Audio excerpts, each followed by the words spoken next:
Desmos does a great job with t-tests, including some features most people don't know about. Now, I asked my students to answer this question. Is the average age that a college student opened their first social media account less than the national average of about 12.6? To answer that question, they participated in a survey and we found these results. Let's copy them over into Desmos. I'm just going to click on the first one and then holding and dragging through my data. I can do a Control-C to copy or Command-C if you're on a Mac. And then over into Desmos at desmos.com. I want to do a Control-V or a Command-V if you're on a Mac. I'm going to scroll to the beginning of my data set so I can give it a name. So A is equal to A for age. Let's figure out what the mean is for the sample set. So mean followed by A. So I do have a mean that's less than, but the question really is it significantly less than? We're going to set that significance at alpha equals 0.05. We've got two hypotheses. The null hypothesis says that the mean is equal to the national average, and the alternative says, no, the mean is actually significantly less than 12.6. Think of that less than as an arrow pointing to the left, which gives us a t-distribution like this one with our rejection region over here on the left. We're going to recreate this t-distribution along with the critical t-value and the test t in Desmos. I'm going to clear the mean so we've got some more room, and I want to show you where the functions are for our t-test. Let's open up our keypad and then click on functions, and there's a few. As I scroll down, I'm looking for distributions, and there it is. So I've got the Ttest, we're going to use that. And then scrolling down just a tiny bit more, we've got our statistical tests. There are two functions here. Let's start with that t-test. I'm going to grab an empty cell and then click on t-test, and it gives me this little warning and it says it requires a list. For example, try typing our list. Well, we already got our list, so I'm going to hit A. And then there's a second parameter here, so comma, it also wants to know what we're comparing that to. We're comparing this to the national average of 12.6. So what it's given me here are our p-values. So we've got, for our test, it was less than. We've got this p-value here of 0.0059. But we really wanted the critical t and the test t. I'm going to show you a couple ways to get there.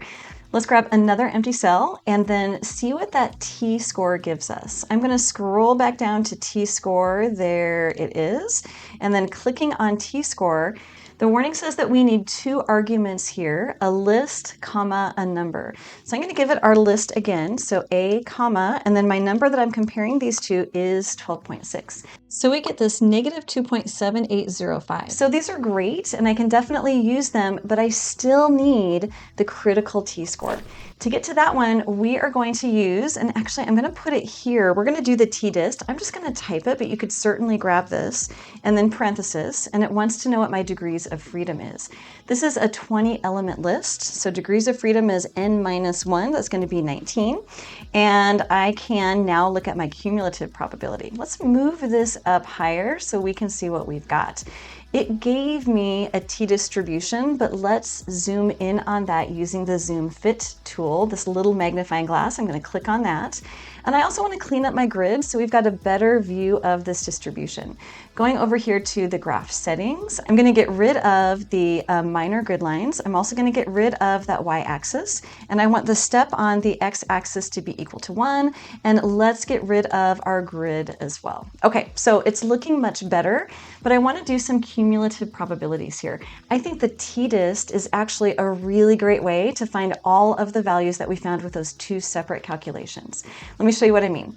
I'm going to open up the cumulative probability, and it gives me all of these choices, and it says, do you want to compute an area or do you want to compute bounds? Well, in our t-test, we wanted the critical t-score, that would be a bound for an area, and we also wanted the test t-score. So we want to compute bounds. Let's start with our critical t-score first. We had a rejection region on the left-hand side, and we had an area which goes over here on the other side of the equals of 0.05, or a significance level of 0.05. So it gives me this value of negative 1.729. Now, the great thing about doing it this way is I've got the visualization, and I can add my critical score as well. Let's grab another empty cell, and I'm going to again bring this up so I've got everything nearby. Let's scroll back up.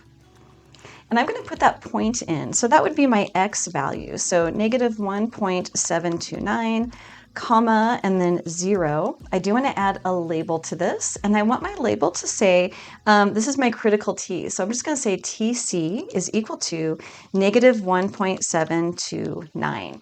And if I click and hold on this dot, I get some options. I want to put that label underneath, so I've got my critical value there. I can also get more decimal places for the critical t if I need them by clicking on the down arrow. Okay, so we've gotten our critical value. Let's also get the test value using the t-distribution. So we are going to make a copy of this t-distribution, and I'm going to do that by clicking on my gear and then making a copy. I'm going to leave, let's go ahead and just leave that second one. I'm going to work in the first one. Let's click on done. And I want to also find my test t. My test t is not an area, it's a bound, and it is also working on the left side. So we're going to leave that on the left side. And I know that I need to give my Ttest an area. Well, I had that area down in my Ttest. That was my p-value. The p-value is the area. I'm going to go ahead and highlight this and then select it. So highlighting that, I'm going to do a Control-C or a Command-C. Let's go all the way back up and put this for the area and then do a Control-V. So I've got some really great information here. First of all, I'm going to change my color because I'm super anal. I'm going to change it to black so we get a better view. I can see that rejection region and the p-value there. So I also want to add a point. Let's go ahead and add a point for this negative 2.781 down here. I'm going to get another point, negative 2. I have a short memory, 781, comma 0. I do want to put a label on this. This is my test t. Equals negative 2.781, and I again want to put that down below. So I'm going to click and hold on the circle and then choose below. Now I can zoom in on this so I can get a better view of that rejection region and where my test t falls.